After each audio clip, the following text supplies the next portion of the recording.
목사님께서 잠깐 이렇게 서비스 차원에서 들려주셨어요.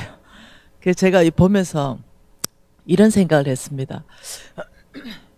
이곳이 왜 이렇게 유명하지? 내가 뭐 아무것도 없네 이렇게 말을 했어요. 그건 제가 교만한 말이 아니라 누구나 그렇게 이렇게 살 수 있는 삶이라고 생각이 들었어요. 근데 왜 했는가? 저는 그 책을 읽고 영향을 많이 받았고 그 세계적인 영적 거장을 존경합니다.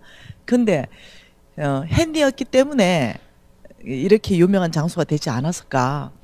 그분은 하버드대 교수잖아요.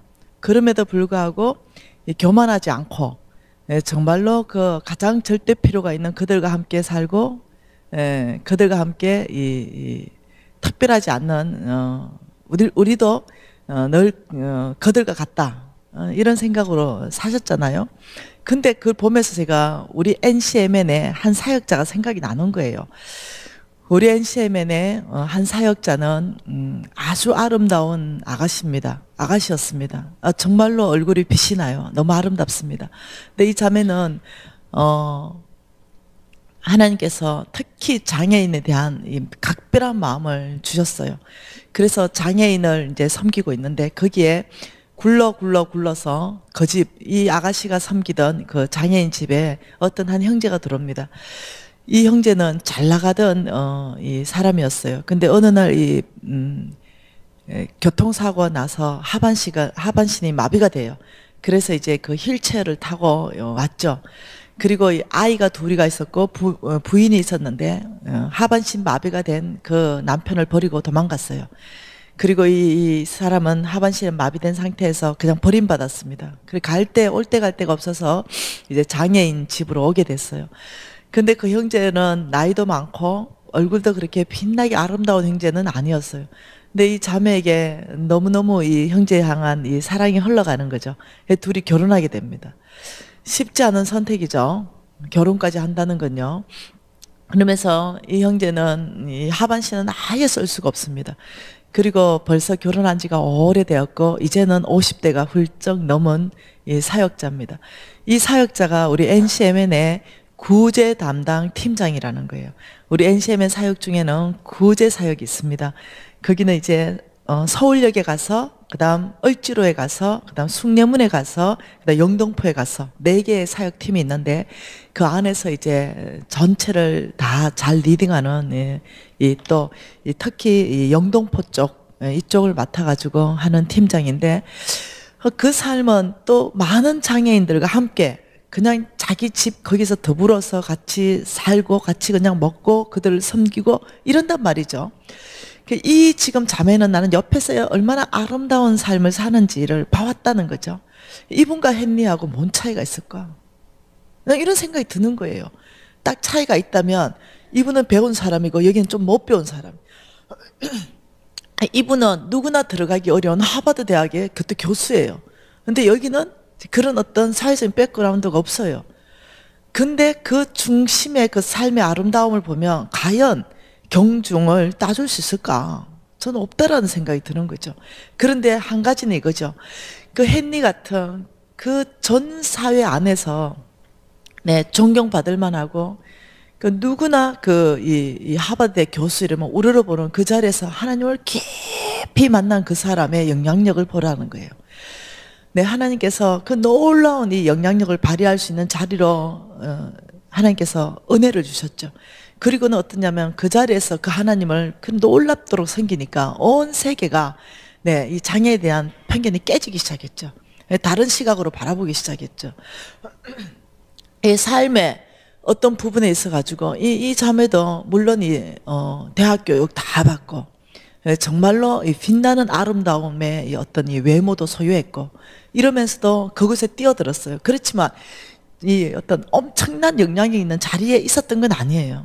그러니까 주님께서 명석하게 하고 똑똑하게 하고 이 엄청난 영향이 있는 자리에 줄 때는요, 그 사람이 주님을 깊이 만나고 새로운 삶을 살기 시작할 때는 어마어마한 이 영향력이 간다는 걸 이해를 하셔야 돼요.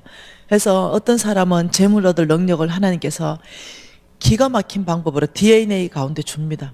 똑똑함으로 줘요. 똑똑함. 굉장히 똑똑함, 명석함. 그래서 이 사람들은 공부했다면 변호사 돼버려요. 이 사람들은 공부했다면 의사 돼버립니다. 이 사람들은 공부했다면 판사 돼버려요. 이 사람들은 공부했다면 회계사 됩니다. 이거 아무나 못 돼요. 우리 같은 사람은 죽었다 깨나도 공부해도 안 돼요. 공부를 안 하는 게 아니라 공부를 해도 안 되는 거예요. 달라요. 우리 같은 사람하고요. 이 공부하는 DNA가 달라요. 하나님이 다르게 주셨어요. 그러면 그 나 같은 사람한테 또 다른 DNA를 주셨어요. 재물 얻을 능력을. 그러니까 여러분들이 이해하셔야 되는 게 있어요. 그 정도 된다면 하나님 앞에 겸손하기가 참 이렇게 어려워요. 이 높은 위치에 올라가면은. 놀랍죠? 하나님이 다 주셔서 그만큼 이 권위를 발휘할 수 있는 자리에 줬을 때 하나님을 깊이 만나고 권위를 발휘하면 좀 좋아요. 그리고 영향을 주는 헨리 같은 삶을 살면 좀 좋아요. 섬기는 삶, 나누는 삶, 이런 삶 살면 좀 좋아요. 근데 교만한 삶 살기가 무지 쉽다는 거죠. 조심하세요. 특히 이렇게 높은 어떤 존경받는 자리, 영향을 발휘하는 그 자리에 있을 때는요, 조심해야 돼요. 교만을 특히 조심해야 됩니다. 여러분 또 어떤 사람은요, 이 건강을 굉장히 건강하게 하셨죠, 하나님께서. 그래서 어떠냐면 한국에서는 그냥 그런 사람들을 노가다다 이렇게 말해요. 노가다 뛴다 이렇게 말해요. 근데 이 사람들 얼마나 건강한지 노가다를 떼어도 이 사람들은 자식들 다 대학을 보내요. 강건한 체력을 줬어요. 우리 신랑은 키가 187입니다. 몸무게 72kg입니다. 굉장히 모델 바디입니다. 네, 그런 우리 신랑은 막 노가다 떼면 하루 뛰면 순교해봅니다. 네. 체력이 안 돼요. 이 사람한테는 하나님이 어떤 재물 얻을 능력을 줬냐면 두뇌. 굉장히 똑똑합니다. 이 사람이 재물 얻을 능력은 이 머리에 아이디어로 다 와버립니다. 아이디어. 이 사람은 어떠냐면 그냥 가만 주님 앞에 머물고 있어요. 그리고 다운로드 받기 시작합니다. 하나님으로부터 창조적인 아이디어를 다운로드 받기 시작해요. 그리고 그걸 적기 시작하고 그걸 상품화로 만들어냅니다. 이 아이디어를 가지고 회사에 가서 팔러 갑니다. 원가가 하나도 안 들어요. 아이디어입니다. 그걸 팔면 3억이에요. 그걸 팔면 최하 1억입니다. 그러니까 원가 하나도 안 드는데 하나님이 그 아이디어를 놀랍도록 위로부터 부어주는 거죠. 이렇게 해서 돈 법니다, 그 사람은. 우리는 이것도 저것도 안 돼요. 네. 그러니까 우리는 이제 열심히 뼈 빠지게 일해요. 네. 뼈 빠지게 일해가지고 막 일로 쫓아다니고 공장에 절로 쫓아다니고 얘가 물건 만들어요. 그냥 물건 만들어가지고 이제 그걸 이제 또 무역을 내가 팔고 이러죠. 나는 또 그 물건 만드는데, 두 가지 원칙입니다. 첫째, 기존적으로 물건이 있는 거라면 탁월하게 만들어야 된다. 탁월성. 이게 가장 중요하다. 있는 물건이라면 탁월성. 두 번째, 유일성. 없는 물건을 만들어야 된다. 이 두 가지가 우리 회사의 목표입니다. 탁월성이나 유일성. 뭐 물건 아이디어를 내는데 탁월성도 없고 유일성도 없는 아이디어 냈다. 이러면 내가 봉급 깎아준다. 이럴 정도로. 그러니까 나는 그 머리가 유일성을 만들어낼 만한 머리도 없고 탁월성을 만들어낼 만한 머리도 없어요. 안 돼. 나는 이것도 안 되고 저것도 안 되고 안 돼요. 이것을 돈으로 만들어낼 만한 어떠한 내 안에 능력이 없어요. 그러니까 하나님이 어떤 방법을 쓰냐면 무지하게 영국에 그다음 미국에 이 토론토에 다들 공부시켜가지고 막 박사학위 막 받아온 사람들 있죠. 경영학 박사 뭐 경제학 박사 이런 사람도 있을 거 아니에요. 이런 사람을 죄다 우리 회사에 직원으로 보내요. 그래서 공부는 가들이 뼈 빠지게 하고 우리 회사에 와가지고 난 월급만 주면 돼요. 열심히 해가지고 어떠냐 우리 회사의 물건을 탁월하게 만들어준다는 거죠. 꼭 내가 똑똑해야 되는 건 아니더라. 꼭 재물을 얻는데 내가 탁월해야 되는 것도 아니더라. 하나님께서 내가 부족하니까 다 붙이더라. 종업원으로 붙이고 우리 그냥 직원으로 붙여가지고 연구원이 꾸려지고 해가지고 나는 별로 하는 게 없어요. 따박따박 월급만 잘 주는 거 이 일만 하면 되는데 이 사람들이 다 하더라. 나를 위해서 20년간 공부했대요. 네, 어디서 공부해왔냐 이러니까 우리는 영어도 제대로 잘 못하는데 영국 어디서 미국 어디서 시드니 어디서 이게 보면서 이 사람들이 나를 위해서 몇 년을 충성하겠어요? 20년 30년요. 우리 회사를 위해서. 그러니까 하나님이 나를 위해서 그들을 20년 공부시키고 나는 공부시키는데 돈 10원도 안 들었어요. 그리고 어떻게 와가지고 그들이 만들어내는 그 제품들은요, 예, 유일하고 탁월한 제품들이 나오니까 뭐 그걸로 그냥 돈 벌고. 예, 여러분, 내 자신을 보지 마세요. 내 자신을 보고 어째 재물 얻을 능력이 오겠노? 실망하지 마십시오. 네, 내 친구 하나 있습니다. 내 친구 하나는요, 얼마나 탁월한지. 근데 이 친구는 그냥 아줌마예요. 박삭 아줌마예요. 아시죠? 예, 여러분, 아줌마도요, 박삭이 있고요. 네, 좀 덜 아줌마 같은 외모가 있어요. 예, 저는 이제 아줌마라 하더라도 약간 덜 아줌마 같은 외모예요. 근데 내 친구는요, 박삭 아줌마예요. 네, 박삭 아줌마 알죠? 배도만 남산만하게 나온 거. 나오는 배 그대로 다 나나요. 더 나오도록. 나 같으면 그거 구겨서라도 좀 집어넣어 보겠어요. 근데 아니에요. 나오는 배 나오도록 다 놔놓고 옆으로 퍼지는 데도 다 나요. 예, 그런 친구가 어느 날 말씀을 깨달았어요. 미신아, 야, 내 말씀 깨달았다. 예, 그때 우리 같이 홍 목사님 테이프 듣고 막 이랬거든요. 무슨 말씀 깨달았냐니까. 재물 얻을 능력을 발견했다 이러는 거죠. 그래서 내가 니한테 무슨 재물 얻을 능력이 있노? 아줌마예요 그냥. 근데 그래 미신아, 그런데 그걸 발견했다는 거 아이가 뭔데? 이러니까 이 친구가 된장찌개를 아무것도 안 넣어요. 파하고 뭐 감자하고 두부가 끝이에요. 그런데 이 친구가 끓였다면요, 전 세계에서 가장 맛있는 된장찌개가 나와요. 이 친구가 나물을 하나 묻혔다면 우리는 그냥 시금치 묻히면 죽 돼버려요. 콩죽. 예. 근데 이 친구가 묻혔다면 이게 살방살방하고 살아있는 시금치 맛이 나요. 이게 자기가 하나님이 나한테 재물 얻을 능력을 손맛, 이 음식 맛을 줬다는 은혜를 깨달아 버린 거예요. 미신아, 밥집 해야 되겠다. 이러는 거죠. 그러더니 밥집을 시작했네요. 식당을 조그만하게 시작해가지고 이 친구가 우리나라 10대 매출액 10대 안에 들어가는 식당으로 키워냈습니다. 한 달에 순수이익만 최하 3억에서 5억. 순수이익만. 네, 그럼 매출은 10억이 넘어간다는 거죠. 밥집 해가지고요. 밥집 해가지고 매출이 1년에 100억이 넘어간다. 어째 생각해요? 그러면서 어마어마하게 성공을 해가지고요. 아예 이 식당을 빌딩으로 세웠죠. 이러면서 그 전체가 식당이죠. 이렇게 갔어요. 근데 이 친구가 점점 교만해지는 거예요. 점점. 뭘 했다고 내 친구가요? 박삭 아줌마요. 예, 그런데 점점 교만해지더니 이 친구가 은근히 어떠냐면은 자기가 이 재물 얻을 능력이 있다는 거예요. 처음에 시작은 어쩌했다고요? 미신아, 내가 뭔가 발견했는데 주께서 나한테 주신 재물 얻을 능력이 손맛이었다. 이래 고백을 했어요. 근데 시간이 지나고 예, 우리나라 최고의 밥집의 사장님, 여사장님 되고 이러면서 야, 미진아, 이게 손맛, 나의 어떤 밥하는 이거는 아무도 못 따라온다. 자기의 탁월함, 자기의 힘, 자기의 능력, 자기의 지혜. 뭐 이러면서 내가 연구해가지고 이 요리를 만드는데 미진아, 니 한번 먹어봐라. 이게 중심의 단어가 계속 바뀌는 거죠. 내가 요리를 해가지고, 내가 연구했고, 이거 지금 봐라 하면서 먹으면 맛있다 감탄하면, 야, 이거 옛날에는 이렇게 말했어요. 주께서 요리를 하나 만들어도 이리 지혜를 주시네.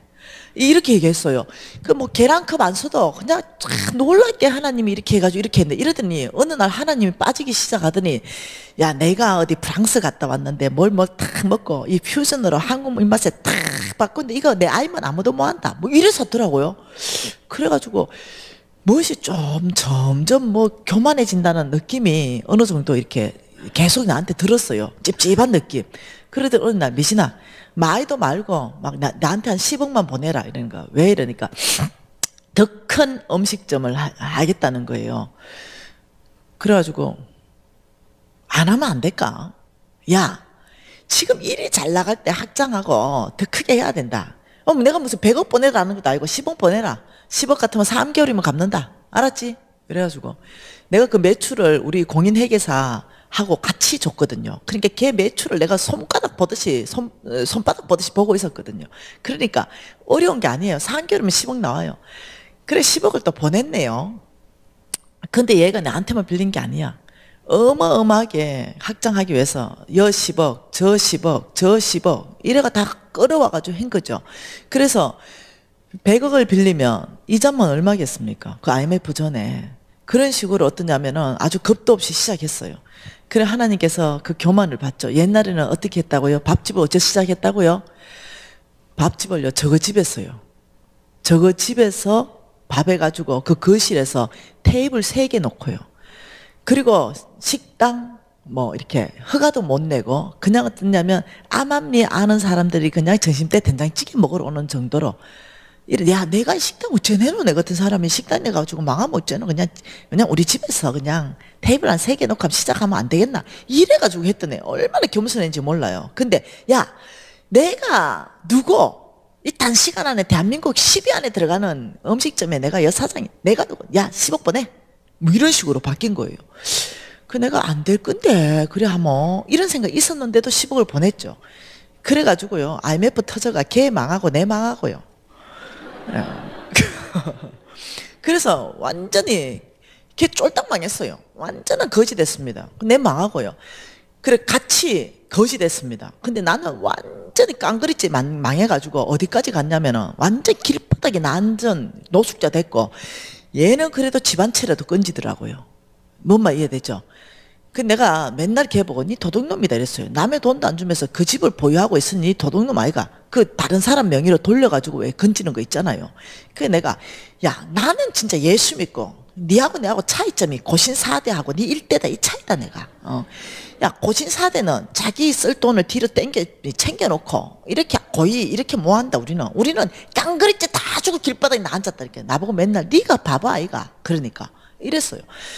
야 망할 때 그래도 집안채라도 챙겨놓고 망해야 되지 그렇게 바보처럼 망하면 되나 이게 나는 그게 바보가 아니고 그게 성경적 아이가 내가 내는 안 망하게 해놓고 다 잘 궁리해놓고 놈들한테 돈 안 준다면 이 내가 주님 앞에 얼마나 죄송하노 이제 이러면서 둘이 있었어요. 그래서 나는 이제 완전 거지대가 10년을 하나님 앞에 광야 학교에서 훈련받기 시작했습니다. 근데 이 아이는 쬐끈한 집이라도 건졌으니까 거기서 훈련받기 시작했는데 10년이 지났어요.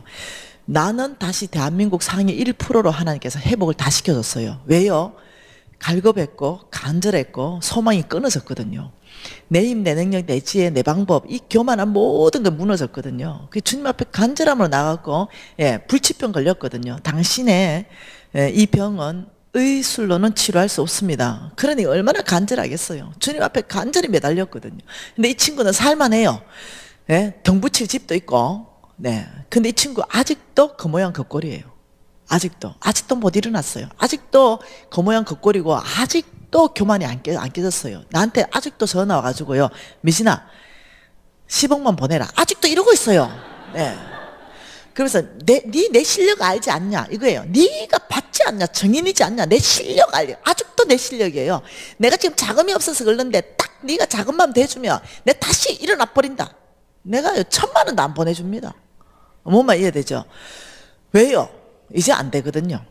그 안에 교만이 꽉 차 있거든요. 아직도 어떠냐면은 이 세상적인 지혜로 꽉 차 있어가지고 일어나지 못하거든요. 그 내가 니 멀었다.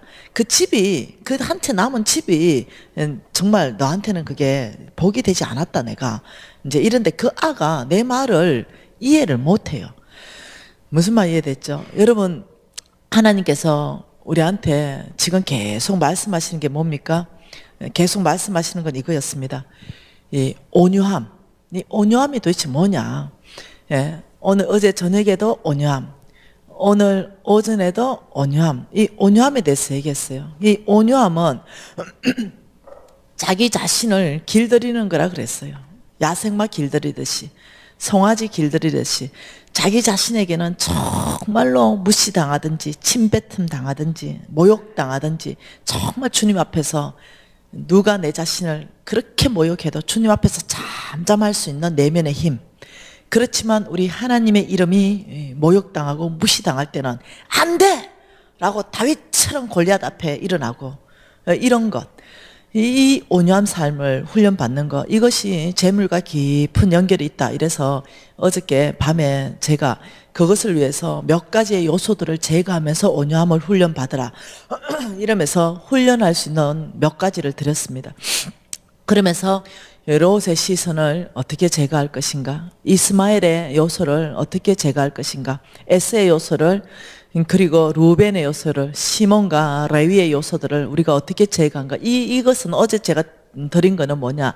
내 내면 안에 말씀에 길들이는 삶, 온유함을 훈련하는 삶입니다.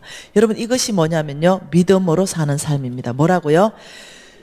믿음으로 사는 삶은요, 훈련을 통해서 됩니다. 훈련. 뭘요? 훈련. 그냥 되는 것이 아니라 훈련을 통해서 된다. 보통 믿음으로 사는 사람 이러면 믿음으로 사는 것은 믿음이 많거나 믿음이 크면 믿음으로 사라지는 거 아닙니까? 이러는데 그게 아니라는 거죠. 이 믿음으로 사는 삶은 하루아침에 되는 것도 아니고 고신사대라고 되는 것도 아니고 예수를 10년, 20년, 30년, 50년 믿었다고 되는 게 아니에요. 이 믿음으로 사는 것, 누가 믿음으로 사는 걸 하나님 앞에서 훈련 받느냐 안 받느냐, 훈련으로 믿음으로 사는 삶은 가능하게 됩니다. 여러분 믿음으로 산다 이럴 때 첫째는요 뭐냐면은 순종하는 삶이에요. 순종. 이 순종하는 삶이 믿음으로 사는 삶이고 하나님 말씀하는 걸 신뢰하는 거예요. 자, 믿음으로 사는 삶이다. 이 정의가 뭘까요?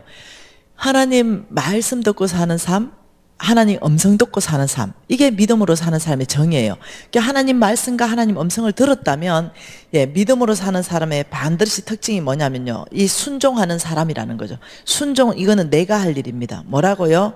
이것은 내가 할 일. 신뢰는요 하나님이 하실 일입니다. 다시 말하면 말씀하신 그 하나님이 그 일을 이루시는 걸 우리가 믿는 거죠. 이것을 오늘 오전에 홍성근 목사님께서 사무엘을 가지고 예를 들었습니다. 사무엘을 하나님께서 부르시고 너는 베들레헴으로 가라. 이새의 아들 중에 한 왕을 내가 보았다. 이렇게 말했다는 거죠. 그러면 사무엘은 이새 아들 중에 내가 다윗에게 기름 부어라 말은 하나님이 안 하셨다는 거예요. 한 왕을 보았다. 너는 베들레헴으로 가고 이새의 집으로 가라. 이러면 사무엘이 해야 될 거는요, 다른 게 없어요. 그냥 베들레헴에 도착하고 이새의 집에 가는 거예요. 그리고 내가 거기에 한 왕을 보았고 그 아들 중에 하나님이 성경이 뭐라고 말하냐면 내가 너로 하여금 알게 하는 자, 그 자에게 왕으로 기름 부어라 그랬어요. 그러니까 하나님이 먼저 얘기를 안 했다는 거죠. 이새의 아들 중에 다윗에게 가서 기름 부어라 이런 얘기를 안 했다는 거죠. 그래서 이새의 아들 7명이 다 지나가고 8명째 다윗이 지나갈 때 하나님께서 얘다 이렇게 말한다는 거죠. 여기에서 여러분이 믿음으로 살 때 중요한 요소, 이걸 발견해야 되는 게 뭐냐면 하나님은 처음부터 끝까지를 말씀을 하지 않으신다는 걸 이해를 하셔야 돼요. 처음부터 끝까지.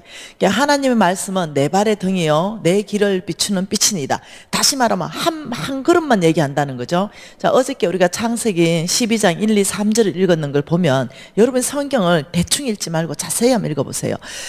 하나님이 아브라함 내가 너를 축복하리라 이렇게 말하면서 내가 너에게 지시할 땅으로 가라 이랬어요. 지시한 땅이 아니에요.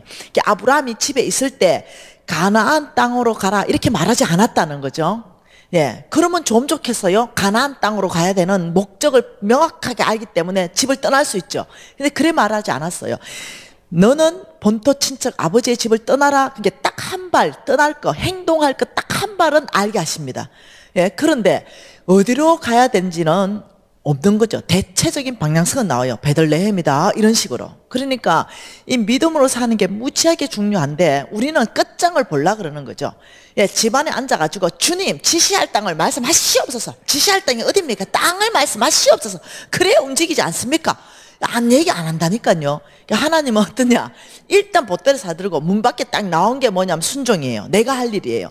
문 밖에 딱 나오면 그때부터 지시할 땅으로 이끌어 가실 분이 하나님이라는 걸 믿어보면 됩니다. 그때 보면 하나님 우회전이다, 좌회전이다, 직진이다. 마침내 가나안 땅으로 들어갔어요. 하나님은 그렇게 일하신다는 거죠. 이렇게 말합니다. 하나님께서는 엘리야, 너는 지금 그릿 시냇가로 가라. 거기에 까마귀가 있을 것이고 내가 까마귀를 통해서 너에게 먹을 것, 마실 것을 보낼 것이다. 그러면 엘리야는 어디까지 가야 되냐면 그릿 시내까지 가야 돼요. 그러면 우리 생각에는 어떻게 까마귀가 떡과 고기를 가져옵니까? 지가 먹기도 바쁠 건데. 이건 우리 생각이에요. 근데 하나님은 초자연적으로 역사하셨어요. 까마귀에게 떡과 고기를 줘서 엘리야에게 계속 물어다 줬어요. 그러면서 어느 날 하나님이 이렇게 말했어요. 엘리야, 이제는 사르밧 땅으로 가라. 거기에 한 가부를 명했다. 그 가부가 이제 너의 모든 필요를 채울 것이다. 이게 믿음으로 사는 거죠. 그러면 아이고 지금 이거죠. 토론토에 있는데 엘리야 밴쿠버로 가라. 거기 가면 한 가부가 있는데 거기에 그 가부가 이제 까마귀가 아니다. 너의 공급 장소를 바꿀 것이다. 나는 너에게 이제 공급하는 방법을 바꿀 것이다. 장소와 방법이 바뀌어요. 뭐에? 그리스 시내가에서 밴쿠버로, 토론토에서 밴쿠버로 장소가 바뀌어요. 예를 든다면 까마귀에서 가부로 바뀌는 거예요. 그 너는 이제 사르밧 땅으로 가라. 이러면 한 가부 이러면은 이 믿음으로 사는 걸 잘 모르는 사람들은 이렇게 말하는 거죠. 말씀하시옵소서. 그 사르밧 땅에 가부 이름 말씀하시옵소서. 박씨입니까 김씨입니까? 말씀하시옵소서. 끝까지 그 끝장을 보려고 그러는 거죠. 예를 들면 부산에 있는 엘리야를 서울특별시를 가라면 가부가 서울특별시에 한두 명입니까? 강남구입니까? 강서구입니까? 강북구입니까? 아파트는 엄마 아파트입니까? 아니면 럭키 아파트입니까? 가부 박씨입니까? 최소한 이 정도는 알아야 가죠. 이렇게 여러분 이러면서 믿음으로 산다고 앉아 있다는 거예요. 여러분 하나님은 그렇게 일 안 하십니다. 여러분 이해하셔야 되는 것이 하나님의 말씀은 내 발의 등이요. 딱 한 걸음은 뗄 수 있도록 환하게 알게 하신다는 거죠. 어디? 사르밧 땅. 환하잖아요. 가부는 모르지만. 그러면 사르밧 땅까지 딱 오면 하나님이 저 여자다 이렇게 알려주신다는 거죠. 그게 하나님이 하실 일이라는 거죠. 여러분이 믿음으로 살 때 하나님을 신뢰해야 됩니다. 말씀하신 그 하나님이 말씀하신 대로 역사하실 거라는 걸 믿어야 돼요. 왜냐하면 하나님의 성품이 신실하신 분이십니다. 말씀하신 것 그대로 지키는 것, 그것이 신실하신 분이에요. 근데 내 친구 하나가 있었어요. 이 친구가 선교사로 헌신했습니다. 대학 다닐 때 같이 어디 가가지고 은혜 받아버렸어요. 그래가지고 헌신했습니다. 난 이 친구 대학 가서 이제 헌신에 가니까 나는 이제 보내는 선교사로 또 이 친구를 도와주려고 내 나름대로 계획을 세웠어요. 왜냐? 그때는 무역을 엄청나게 잘했으니까. 이 친구한테 안 가나? 선교사를 불렀다며. 이러니까 땅을 모르겠다 이래. 땅. 내가 어느 땅에 가야 될지 모르겠다 이러는 거죠. 아무 땅이나 가라 내가. 일단 한국을 떠나면 아무 땅은 선교지 아이가. 네가 마음 내키는 대로 가라 이렇게. 야, 니는 고신사대인데 믿음 어째 그래 생활하노? 하나님이 가라는 땅으로 가야 되지 아무 땅 가면 되나? 이러는 거죠. 하나님이 땅 얘기 안 할 거로 웬만하면 아무 데나 가라. 모르면은 지구촌에 얼굴을 구해가 니하고 비슷하게 생긴데 글로 가라 내가. 이러니까 이라는 거죠. 하나님 정확하게 하나님 말씀했는데 네가 듣고 싶은 거 하고 하나님 말씀한 거 좀 다른 거 아이가? 네가 듣고 싶은 거 들으려고 아직 못 들었다는 거 아이가? 하나님 이미 너는 가라 라고 말씀했는데 그럼 가면 안 되나? 그럼 하나님이 예를 들어서 네가 제일 마음에 이 긍휼한 마음이 가고 그 사랑하는 마음이 간다. 그게 중국이면 중국, 일본이면 일본, 아프리카면 아프리카. 거기 가가지고 일단 한 1년 한번 살아봐라. 일단 선교로 1년 한번 살아보면서 어느 다음에 이렇게 보는데 주님께서 이 땅 아니다 이러면 말씀하시겠지.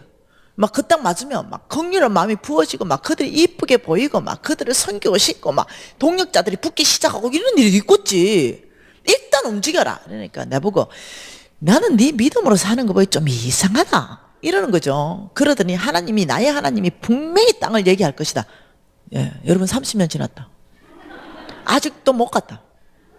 그리고 뻑하면 선교절. 근데 네 못 간다 그랬어. 네 못 간다. 하나님 이미 말씀했는데 네가 순종 안 한다 내가 이랬어요. 이해되십니까? 여러분 하나님 말씀할 때는요 딱 한 발입니다. 딱 한 발만. 예. 하나님이 이랬죠. 제가 완전히 거지돼 가지고 아무도 나를 만나주지 않았죠. 저는요 이게 뭐냐면 저의 좌우명이 뭐였냐면은 폼생폼사였습니다. 폼나게 살다가 나는 폼나게 죽는다 이러면서 또 의리를 늘 부르짖었습니다. 나는 이렇게 얘기해요. 의리 없는 것들은 인간이 아니다 일단 이렇게 생각해요. 그러니까 늘 의리 때문에 또 망했어요. 그 친구 필요한데 10억 안 주면 의리가 없잖아요. 이러면서 5만 대 퍼주면서 이렇게 잘못된 삶을 사는 거죠. 잘못된 어떤 정의를 가지고 있었죠. 예, 그러니까 이 의리 이러는데 그 의리가요, 나중에 알았어요. 얼마나 중요한 성품인지도 제가 깊이 알게 됐죠. 그걸 성경적 용어로는 충성이에요. 충성. 이게 하나님께서 이 믿음의 사람, 이 충성된 사람을 어떻게 쓰는지 이거는 성경 깊이 안에 말씀한 거죠. 그러니까 내 안에 어떤 게 있었냐면은 이 의리, 충성, 이제 이러다 보니까 이 잘못된 의리, 잘못된 충성, 이런 어떤 개념이 있으니까 그쪽으로 굉장히 어떠냐면 에너지가 들어가 버리는 거죠. 그래서 제가 이제 헌 목사님을 통해서 하나님이 쓰시는 사람의 특징에 대해서 명확하게 이제 알게 되는 거죠. 그래서 제가 이제 수정하게 되고 고치게 되고 이런 시간들이 있는 거죠. 여러분이 재정사 부흥의 4일 동안요, 혹시 여러분이 알고 있는 거와 좀 다르다, 이렇다면 여러분 받아들이세요. 받아들이고 여러분들이 수정하고 고치고 잘못된 거는 바로잡고 이런 식으로 해야 여러분 안에 삶의 변화가 일어날 줄 믿습니다. 그래서 이 믿음으로 사는 게 왜 중요한가? 왜 중요한가? 그것은요, 하나님의 재물이 도대체 어디 있냐 이겁니다. 하나님의 재물. 여러분은 생각할 때 하나님의 재물은 어디에 있다고 생각하냐면 이 땅에 있다라고 생각하는 거죠. 여기가 땅이에요. 여기에 하나님의 재물이 있다라고 생각하는 거죠. 땅에 하나님의 재물이 있고 여기가 보이지 않는 세계에 하나님이 계시는 거죠. 그러면 여기에 땅에 재물이 있다고 생각하니까 자꾸 땅에서 재물을 얻으려고 하는 거죠. 근데 아니라는 거죠. 땅에 재물이 없어요. 하나님의 재물은요, 이 보이지 않는 세계, 하늘, 이 보이지 않는 세계, 여기에 하나님이 재물을 가지고 있어요. 여기에 있다는 거예요. 땅에 은과 금과 다이아와 각종 어떤 강물들, 뭐 석유, 가스 이런 것들이 있지만, 그것은 있지만 그것이 하나님의 재물이 아니에요. 하나님의 끝이죠. 여기에서 말하는 하나님 재물, 나의 끝 되게 하는 그것은요, 하나님이 보이지 않는 세계에 약속이라는 형태로 하나님이 재물을 가지고 있어요. 약속. 하나님의 재물은 우리가 생각할 때는 이 땅에서 내가 뭔가를 굉장히 열심히 하고 잘하면 하나님의 재물을 받을 수 있다 생각하는데 그게 아니에요. 하나님 재물 출발이 뭐냐면 약속으로, 언약으로 출발합니다. 네, 이삭은요, 하나님의 언약의 자녀입니다. 하나님의 약속의 자녀예요. 그 출발이, 하나님의 출발은요, 언약과 약속으로 출발한다는 걸 이해하셔야 됩니다. 약속이라는 있는 이 재물을 이 땅 가운데 나의 것 만들어내는 데 있어서 큰 파이프라인, 큰 통로가 있다는 거예요. 그래서 이 약속, 여러분 마태복음 6장 말씀 보십시다. 하나님의 약속 한 가지 볼까요? 이 마태복음 6장에 보면 24절 한 절 말씀 읽어볼까요? 한 사람이 두 주인을 섬기지 못할 것이니 혹 이를 미워하고 저를 사랑하거나 혹 이를 중히 여기고 저를 경히 여김이라. 너희가 하나님과 재물을 겸하여 섬기지 못하느니라. 자, 그러면서 바로 25절에 뭐라고 말하냐면은, 왜 재물에 대해서 우리가 마음이 너무 크니까 하나님과 재물을 겸하여 섬기지 못한다 말씀하시면서 25절에 뭐랍니까? 목숨을 위하여 무엇을 먹을까, 무엇을 마실까, 몸을 위하여 무엇을 입을까 염려하지 마라. 그러면서 26절에 공중의 새를 봐라. 28절에 백합화를 보라. 그러면서 30절 하반절에 하나님께서 이 덜풀도 이렇게 입히는데 하물며 너희일까 보냐. 믿음이 적은 자들아. 31, 32, 33절 같이 있습니다. 그러므로 염려하여 이르기를 무엇을 먹을까, 무엇을 마실까, 무엇을 입을까 하지 말라. 이는 다 이방인들이 구하는 것이라. 너희 하늘 아버지께서 이 모든 것이 너희에게 있어야 할 줄을 아시느니라. 그런즉 너희는 먼저 그의 나라와 그 의를 구하라. 그리하면 이 모든 것을 너희에게 더하시리라. 자, 우리는요, 이 땅 안에서 봤던 게 뭐냐면, 나는 땅에 살아요.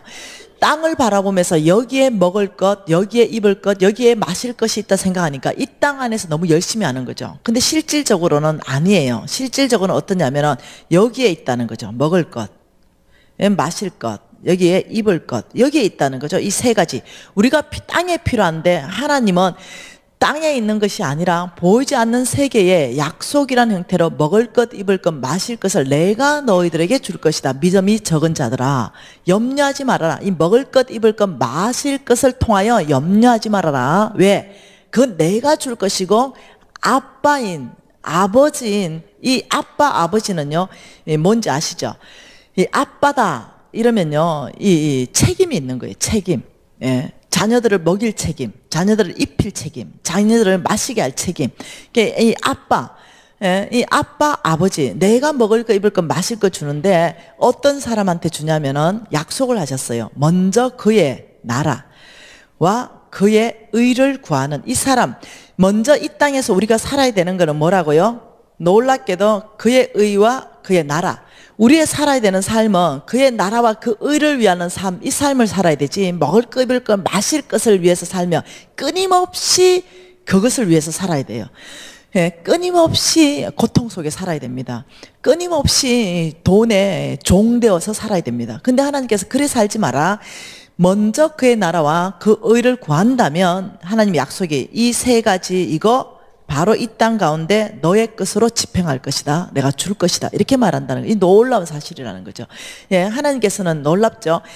하나님의 재물 약속이라는 형태도 있다 그랬죠. 하나님 이렇게 말했습니다.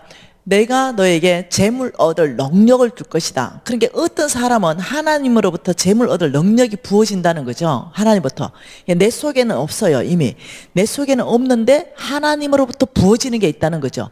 예, 그러니까 이것을 약속이란 형태로 어떤 사람, 내가 보기에 오늘 오전에 했죠. 옳은 사람에게 하나님에게 모든 것이 속해 있고 내가 보기에 옳은 사람에게 주겠다 했는데 그 약속 또 하나 보자는 거예요. 잠언서 보기 전에 그 말씀 먼저 봐보십시다. 두 구절 다 봐볼까요? 잠언서 8장 21절 말씀 보십시다. 잠언서 8장 21절에는 하나님이 약속하고 있어요. 뭐라고 약속합니까? 같이 한번 잠언서 8장 21절을 한번 읽어볼게요. 이는 나를 사랑하는 자가 재물을 얻어서 그 곳간에 채우게 하려 함이라. 자, 놀랍죠? 이것을 쉬운 성경으로 해석해 놓은 걸 여러분에게 그대로 읽어드리면 이겁니다. 하나님을 사랑하는 자들에게 엄청난 재물을 주어서 그들의 금고를 가득 채워줄 것이다. 자, 우리는 엄청난 재물이 이 땅에 있을 걸로 생각하죠. 우리는 이 엄청난 재물이 이 땅에 있을 걸로 생각하는데 하나님은 그렇게 말 안 해요. 어떻게 말하냐면 우리가 원하는 이 엄청난 작은 재물이 아니고 엄청난 재물을 말했어요. 이 엄청난 재물을 우리는 원해요. 여러분 원하지 않습니까?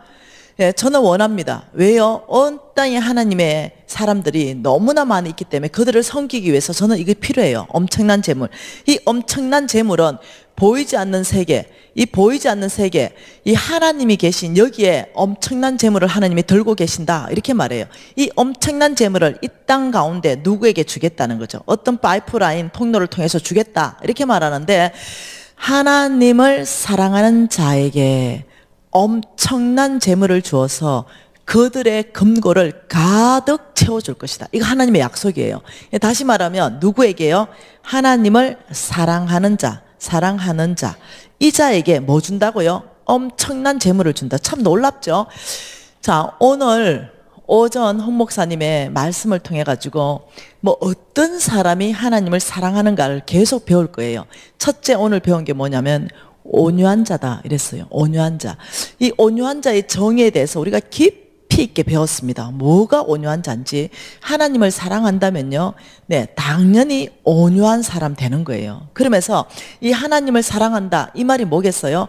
하나님 말씀에 대해서 사랑하는 그 자의 말을 듣는 것이 사랑이에요. 여러분 사랑은요, 내 보물이 가는 그곳이 네 마음이 같이 있다 이렇게 말했어요. 그러니까 하나님은 네 보물이 어디 가는가를 잘 한번 보면 그게 네 마음이 있다는 거죠. 예를 들어서 아프리카나 북한이나 교회를 위해서 내가 눈물 흘리고 기도한다 하더라도 교회나 아프리카나 북한 쪽으로는 내 재물이 가지 않는데, 예를 들어서 내가 모피 코트를 하나 사 입는데 막 2천만 원 2만 불씩 막 이렇게 써가지고 모피 코트는 내가 사 입으면서 이 절대 필요가 있는 이들에게는 다음 20불도 헌금 안 해. 그러면 여러분이 이해를 하셔야 되는 게 뭐냐면 성경에서는요, 하나님이 그 사람의 중심을 보는 방법이 뭐냐면 네 보물이 가는 그곳이 너의 마음이 있다 이렇게 보는 거예요. 하나님이 그렇게 계산하는 거죠. 그렇기 때문에 이 하나님을 사랑한다 이럴 때는 다 그 안에 중심이라는 거예요. 중심. 이 겉으로 말하는 걸로 겉으로 잘 모른다는 거예요. 그래서 하나님을 사랑한다. 이거는요, 이 엄청난 재물로 너의 창고를 가득 채워주겠다고 약속하신 그 하나님은요, 전능자이십니다. 그분이 약속하셨어요. 그러면 이 일은 일어나는 거예요. 저와 여러분이 훈련해야 되는 건 어떻게 해야 하나님을 사랑하는가? 이 하나님을 사랑하는 거에 우리가 삶의 어떤 이 포커스를 맞춰야 되지, 예, 엄청난 재물을 이 땅에서 얻으려고 맞추면은요, 그 재물들은 내일 어떻게 되는가 한번 봐보세요. 그 재물이 처음에는 여러분 것 되는 것 같지만 하나님께서 헛어버린다. 그 재물들을. 이렇게 말, 하나님을 사랑하지 않는데 얻은 재물들을 끝내는 자녀에게 흘러가지 못하고 자녀가 그 재물로 음식물로 배부르지 못하게 할 것이고 다 헛어버릴 것이다. 이렇게 말한다는 거죠. 굉장히 위험하죠. 그러니까 예, 이 땅에서 하나님께서 어떻게 말하냐면 나는 너의 근고에 엄청난 재물로 축복하기를 원하는데 그 중심이 하나님을 사랑하면 된다. 여러분 얼마나 감사해요. 누구나 할 수 있는, 하나님은 모두에게 기회를 주셨다는 거죠. 한 사람에게 기회를 주신 게 아니에요. 하나님에게 할 말 없어요. 내가 몽땅에게 기회를 줬고 그 중심 안에서부터 하나님을 사랑하는 게 드러날 때 그때부터 내가 하늘의 보화를 너에게 엄청난 재물에 쏟아붓기 시작할 것이다. 왜요? 여러분 그 사랑이라는 게 뭐냐면요, 사랑에 빠지면 역사가 정언해요. 사랑에 빠지면은 이 아버지의 나라를 훔쳐서 사랑하는 적국에 사랑하는 남자한테 갖다 바치는 게 사랑이에요. 이 사랑. 뭔 말 이해되죠? 이게 위험해요, 사랑이. 네. 옛날에 지금 말고 한 30년 전쯤 우리 권사님들 한번 생각해 보셔요. 한 40년 전쯤 혹은 50년 전쯤 우리 권사님들 한번 생각해 보세요. 그 불타는 20대에 그 불타는 사랑을 할 때 그 내가 뭔가를 막 펑펑 울고 어떤 고민에 휩싸여 있을 때 그 사랑은 나를 목숨 걸고 사랑하는 그 남자가 뭐래요? 그 눈물을 닦여주면서 왜 울어? 너의 눈에 눈물을 닦일 수 있다면 내가 저 하늘에 별도 따올게. 이거의 사랑이에요. 뭔 따올 값에 진짜 따와서 줄 수 있어서 네 눈에 눈물만 씻길 수 있다면 내가 그걸 하겠다는 거예요. 이게 사랑이라니까요. 근데 지금 한 50대 60대 돼가지고 아침부터 울어보세요. 혼나요. 재수 없고 아침부터 운다고. 이 사랑의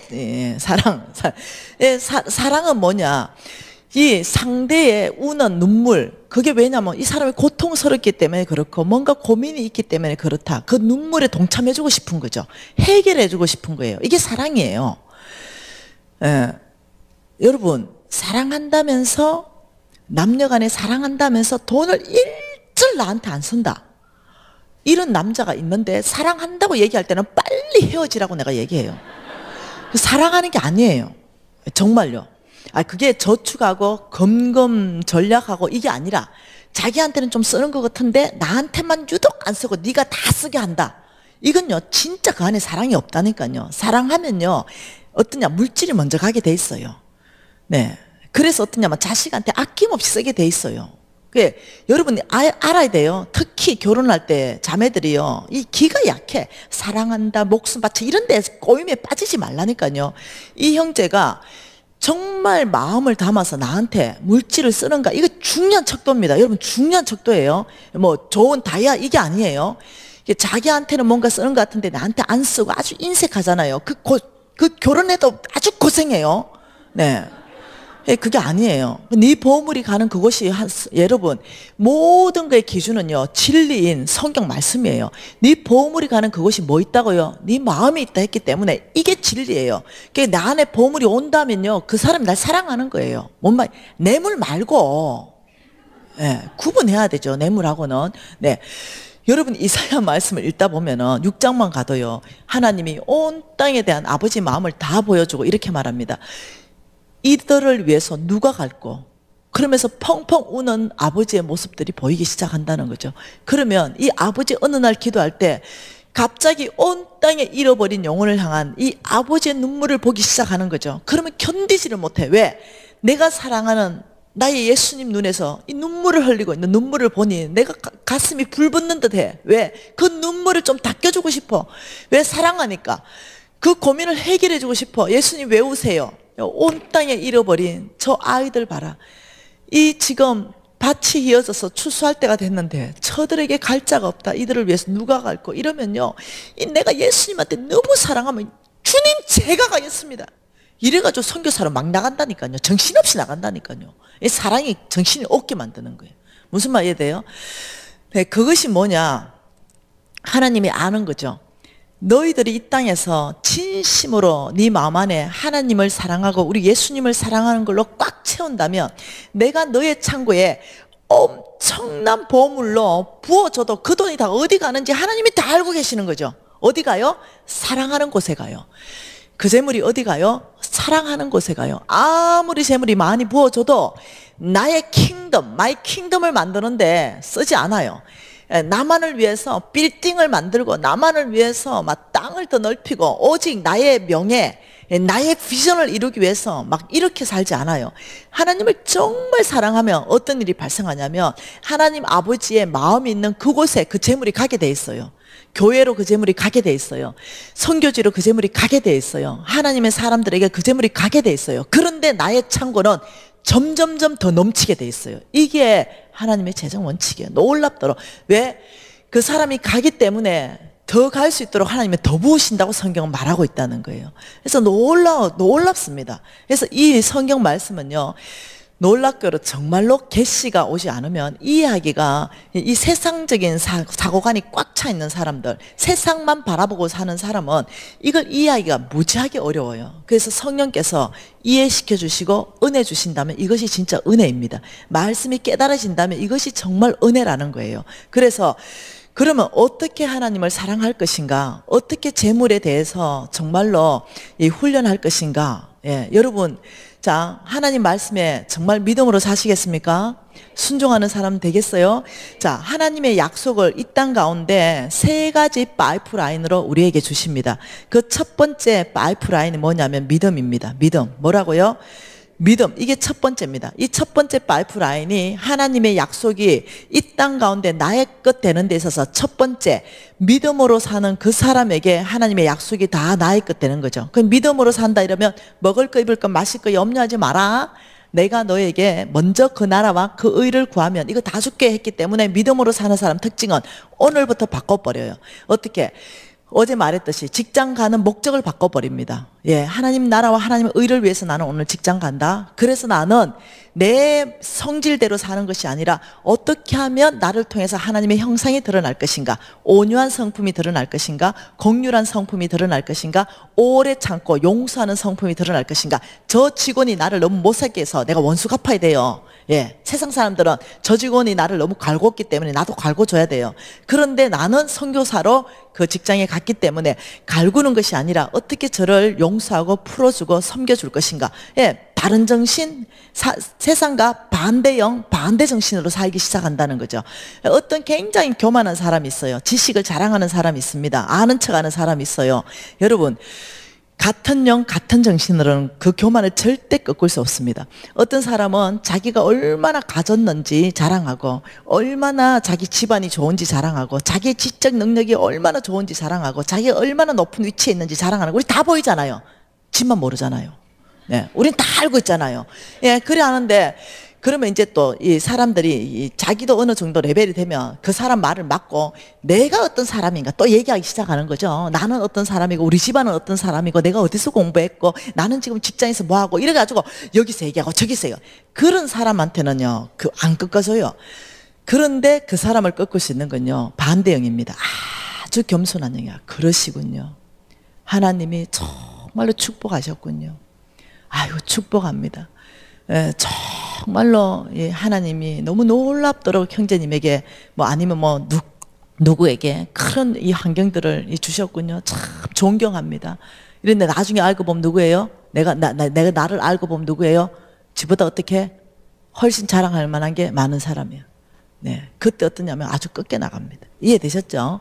네, 그래서 여러분이 세상을 이기는 방법은 반대형, 반대 정신으로 이길 수 있다는 걸 여러분이 아셔야 됩니다. 자, 두 번째, 하나님의 약속을 나의 것 만드는 두 번째 큰 파이프라인, 세 번째 큰 파이프라인, 이것은 홍성근 목사님이 강의하게 될 것입니다.